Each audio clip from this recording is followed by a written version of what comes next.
Government ಕೆಲಸನೇ ಯಾಕಯ್ಯ, ಬೇಕಾದಷ್ಟು software ಕಂಪನಿಗಳಿವೆ, ಕೈ ತುಂಬಾ ಸಂಬಳ ಕೊಡ್ತಾರೆ. ಸಾರ್, ಗವರ್ನಮೆಂಟ್ ಕೆಲಸದಲ್ಲಿ ಅಡ್ವಾಂಟೇಜ್ ಜಾಸ್ತಿ. ಅದೇನಪ್ಪ ಅದು? ನೋಡಿ, ಇರೋ 365 ದಿನದಲ್ಲಿ 60 ಸಂಡೇ ಉಳಿದಿದ್ದೆಷ್ಟು? 305. 12 ಸೆಕೆಂಡ್ ಸ್ಯಾಟರ್ಡೆ ಉಳಿದಿದ್ದೆಷ್ಟು? 293. ತಿಂಗಳಿಗೆ ಒಂದು ಹಬ್ಬ ಅನ್ಕೊಂಡ್ರು 13 ಹಬ್ಬ, 13 ದಿನ ಎಗ್ರೋಯ್ತು. 280. ಇದ್ರಲ್ಲಿ ಅವನ್ ಸತ ಇವನ್ ಸತ ಅಲ್ಲಿ ಸ್ಟ್ರೈಕು ಇಲ್ಲಿ ಬಂದು ಅನ್ಕೊಂಡ್ರು 20 ದಿನ ಎಗ್ರೋಯ್ತು. 260. 260. So ELU CLU without pay ಅನ್ಕೊಂಡ್ರು 70 ಡೇಸ್ ಮಟ್ಯಾಚ್.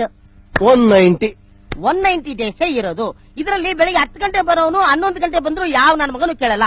5 ಗಂಟೆಗೆ ಹೋಗ್ಬೇಕಾಗಿರೋನು 3 ಗಂಟೆಗೆ ಎದ್ದೋದ್ರು ಯಾರು ಕೇಳಲ್ಲ. ಇದ್ರ ಮಧ್ಯೆ 4 ಸಲ ಟೀಗೆ ಕಾಫಿಗೆ ಅದಕ್ಕೆ ಇದಕ್ಕೆ ಅಂತ ಹೋದ್ರು ಅರ್ಧ ಗಂಟೆ 2 ಅವರ್ ಎಗ್ರೋಯ್ತು. ಸಾಲ್ದಿದ್ದಕ್ಕೆ 1 ಅವರ್ ಲಂಚ್ ಬ್ರೇಕ್. ಸೊ ನಾವು ಕೆಲಸ ಮಾಡದೆ 3 ಅವರ್. ಈ 3 ಅವರ್ಲಿ ಕೆಲಸ ಮಾಡದೆ ಸುಮ್ನೆ ಕೂತಿದ್ರು ಕೂಡ ಗಿಂಬ್ಳ ಬೇರೆ ಬರುತ್ತೆ. ಹಂಗೋ ಹಿಂಗೋ 20 ವರ್ಷ ಹೆಂಗೋ ಗುಡುಗಿಸ್ಬಿಟ್ರೆ ಪೆನ್ಷನ್ಗೆ ಎಲಿಜಿಬಿಲಿಟಿ. ಆ ಪೆನ್ಷನ್ ತಗೊಂಡು ಬೆಳಿಗ್ಗೆ 90 ಸಾಯಂಕಾಲ 90 ಹೊಡ್ಕೊಂಡು ಚಾರ್ಮಿನಾರ್ ಸಿಗರೇಟ್ ಸೇರ್ಕೊಂಡು ಹೆಂಗೋ ಕಾಲ ಕಳೆದು ಬಿಡ್ಬೋದಪ್ಪ. ಈ ಫೆಸಿಲಿಟಿ ಎಲ್ಲ ನಿಮ್ ಸಾಫ್ಟ್ವೇರ್ ಕಂಪನಿಲಿ ಇದೆಯಾ? ದೇವ್ರಾಣೆ ಇಲ್ಲಪ್ಪ. ನಿನಗೆ ಇಷ್ಟೊಂದು ವಿಚಾರ ಗೊತ್ತಿದೆ ಅಂತ ನನಗ್ ಗೊತ್ತೇ ಇರ್ಲಿಲ್ಲ. ಸಾಯಂಕಾಲ ಟ್ಯೂಷನ್ ಬನ್ನಿ, ಇನ್ನು ಜಾಸ್ತಿ ಹೇಳ್ಕೊಡ್ತೀನಿ.